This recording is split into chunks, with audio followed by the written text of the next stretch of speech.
أعوذ بالله من الشيطان الرجيم. بسم الله الرحمن الرحيم.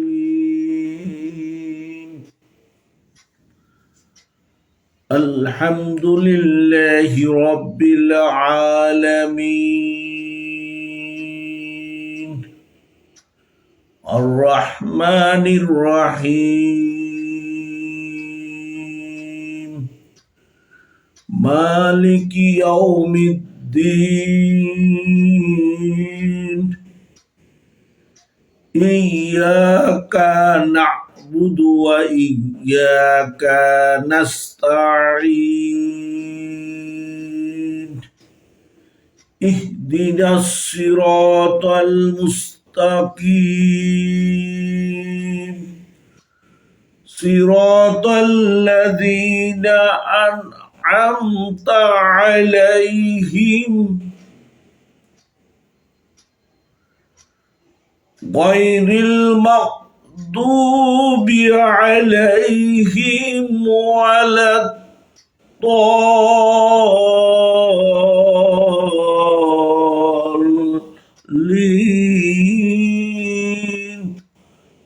آمين. ইরশাদ হচ্ছে, পরম দয়ালু ও দয়াময় মহান আল্লাহ তাআলার নামে। সমস্ত প্রশংসা জগৎসমূহের প্রতিপালক আল্লাহ রাব্বুল আলামিনের জন্য, যিনি পরম দয়ালু ও অসীম দয়াময়, যিনি বিচার দিনের মালিক। আমরা কেবলই তারই ইবাদত করি এবং তারই নিকট আমরা সাহায্য প্রার্থনা করি। আমাদিওকে সরল সহজ পথ প্রদর্শন করো, তাহাদের পথ যাহাদিওকে তুমি অনুগ্রহ ও তোমার নিয়ামত দানে ধন্য করেছ, তাহাদের পথ নয় যাহাদিগকে প্রতি তুমি ক্রোধ নিপতিত করেছ এবং যাহারা পথভ্রষ্ট। সাদাকাল্লাহুল মাওলানাল আযীম ওয়া সাদাকা রাসূলুহুন নবিয়্যুল কারীম ওয়া নাহনু আলা যালিকা মিনাশ শাহিদিন ওয়াশ শাকিরিন। সূরাতুল ফাতিহা। হাযা ফাতিহাতুল কিতাব আ'যামুস সূরা। সূরা ফাতিহা মক্কায় অবতীর্ণ এবং মহাগ্রন্থ আল কোরআনুল কারীমের সর্বপ্রথম পূর্ণাঙ্গ অবতীর্ণ আল্লাহ রাসূলের নিকট অবতীর্ণ সূরা। এর আগে বিভিন্ন আয়াত, বিভিন্ন কোরআনের বিভিন্ন অংশ আল্লাহ রাসূলের কাছে অবতীর্ণ হয়েছিল। সর্বপ্রথম পরিপূর্ণ সূরা হিসাবে সূরা আল ফাতিহা নাজিল হয়। সূরা আল ফাতিহার অনেকগুলো নাম রয়েছে। কোনো কোনো রেওয়ায়েতে নাম 22টি, কোনো কোনো রেওয়ায়েতে 24টি, আবার কেউ কেউ 40টির নামও বলেছেন। সূরা ফাতিহাকে উম্মুল কিতাব বলা হয়। সূরা ফাতিহাকে সূরাতুশ শিফা বলা হয়, সূরাতুস সালাত বলা হয়।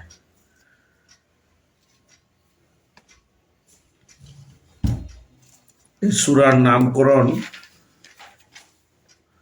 মূলত সূরাটি তার বিষয়বস্তুর সাথে সামঞ্জস্য রেখেই এই সূরার নাম করা হয়েছে সূরা আল ফাতিহা। এই সূরা রাসূলুল্লাহ সাল্লাল্লাহু আলাইহি ওয়াসাল্লামের নবুয়তের প্রথম দিকে পরিপূর্ণ সূরা হিসাবে রাসূলুল্লাহ সাল্লাল্লাহু আলাইহি ওয়াসাল্লামের প্রতি নাজিল হয়।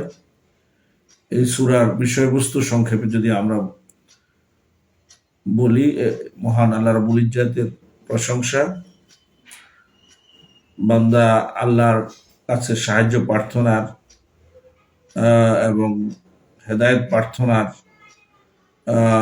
দোয়া এবং পরিপূর্ণভাবে আল কোরআনুল কারীমের একটা ভূমিকা বা সারমর্ম হচ্ছে এই সূরা। এই সূরা মহান আল্লাহ রাব্বুল আলামিন, বিশ্ব জাহানের মালিক, তিনি এই জগৎ সমূহের সকল কিছু সৃষ্টিকর্তা, পালনকর্তা, রিজিকদাতা এবং আল্লাহ রাব্বুল ইজ্জত এই পৃথিবীর জগৎসমূহের সৃষ্টিকর্তা হিসেবে তার প্রশংসা করে এই সূরা প্রথম আয়াতে প্রশংসা করে এই সূরা শুরু হয়েছে। এবং আল্লাহর প্রশংসা দিয়ে রহমত এবং বরকত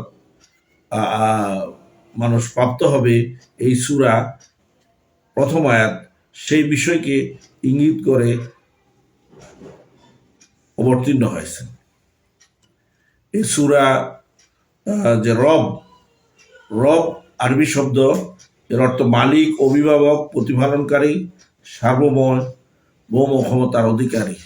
অর্থাৎ আল্লাহ তাআলার সার্বিকভাবে এবং ব্যাখ্যা করলে বোঝা যাবে আসবে যে আল্লাহ তাআলার উলুহিয়াত, রুবুবিয়াত, মুলুকিয়াত এবং আল্লাহর এই শ্রেষ্ঠত্ব এবং সার্বভৌমত্ব, এবং আমরা তার বান্দা এবং তিনি সার্বভৌম ক্ষমতার অধিকারী, সর্বময় ক্ষমতার অধিকারী, আর তিনি আমাদের প্রভু, মালিক এবং প্রতিপালনকারী।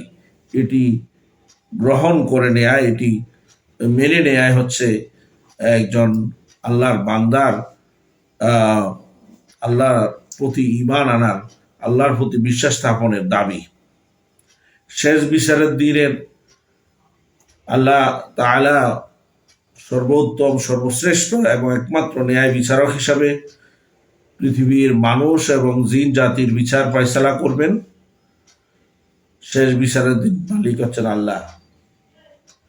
বান্দা আল্লাহর উপাসনা করবে, ইবাদত করবে। এই উপাসনা বা ইবাদত সংক্ষেপে বললে বোঝা যায় এটি হচ্ছে যে দাসত্ব করা, আনুগত্য করা, উপাসনা করা, আল্লাহর হুকুম এবং আহকাম নিজের উপরে বর্তায় এবং তার অনুসরণ করাটাকে হচ্ছে ইবাদত। আল্লাহর এই ইবাদত এবং দাসত্বকে আমাদের জীবনের অংশ হিসাবে গ্রহণ করা। সংক্ষেপে সূরা আল ফাতিহার শিক্ষা যদি আমরা বলি, সকল কাজে আল্লাহ তাআলার প্রশংসা দিয়ে শুরু করতে হবে এবং এতেই রহমত, বরকত নাজিল হয়। দুই হচ্ছে সবসময় আল্লাহর ইবাদত করতে হবে এবং আল্লাহর কাছে সাহায্য চাইতে হবে। আর আল্লাহর নিকট বান্দা সকল কিছু চাইবে, কিন্তু সবচেয়ে সর্বোত্তম চাওয়া হচ্ছে আল্লাহর নিকট তার হেদায়েত, তার পথ প্রদর্শনের জন্য, সহজ সরল সঠিক পথে প্রদর্শিত হওয়ার জন্য সাহায্য চাইবে। যেমন আল্লাহ তাআলা অন্য আয়াতে বলেছেন ফাইম্মা ইয়াতিয়ান্নাকুম মিন্নি হুদা ফামান তাবিআ হুদায়া ফালা খাউফুন আলাইহিম ওয়ালা হুম ইয়াহজানুন। যে তোমরা যখন আল্লাহর পক্ষ থেকে হেদায়েত প্রাপ্ত হবে, সে হেদায়েতকে অনুসরণ করবে, তার কোনো ভয় নাই, তার চিন্তিত হওয়ার কারণ নেই। সূরা আল ফাতিহা এর হচ্ছে যে আল্লাহ রাসূল সাল্লাল্লাহু আলাইহি ওয়াসাল্লাম নিজে বলেছেন আনা বুইস্তু বিজাওয়ামিল কালাম। সূরা ফাতিহা 60টি আয়াত, সাবুল মাসানি হলেও এর ব্যাখ্যা এবং বিস্তৃত এবং এর গুরুত্ব এবং মাহাত্ম্য খুবই তাৎপর্যপূর্ণ। এই সূরা আল ফাতিহা হচ্ছে কোরআনের সারমর্ম, কোরআনের ভূমিকা, কোরআনের সারসংক্ষেপ। মহান আল্লাহ তাআলা রাসূল সাল্লাল্লাহু আলাইহি ওয়াসাল্লামের কাছে যে পূর্ণাঙ্গ সূরা হিসাবে এই সূরাকে অবতীর্ণ করেছেন, এবং এই সূরা আমরা প্রতিদিন আমাদের 5 ওয়াক্ত ফরজ নামাজে আমরা তেলাওয়াত করে থাকি।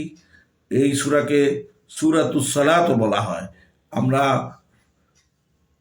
ফরজ, ওয়াজিব এবং সুন্নতে মুআক্কাদা মিলিয়ে প্রতিদিন 32 বার এই সূরা নামাজে তেলাওয়াত করে থাকি। এই সূরার অর্থ এবং মর্মার্থ আমাদের জানা খুবই প্রয়োজন, এবং এই সূরার গুরুত্ব সম্পর্কে আল্লাহ রাসূল সাল্লাল্লাহু আলাইহি ওয়াসাল্লাম সহিহ আল বুখারী 4644 নম্বর হাদিসে আল্লাহ রাসূল এই সূরাকে সূরাতুল আযম, সূরাতুল সাবুল মাসানি বলে উল্লেখ করেছেন। হাদিস রওয়ায়াত করেছেন আবি সাইদ ইবনুল মুআল্লা قال كنت أصلي فدعاني النبي صلى الله عليه وسلم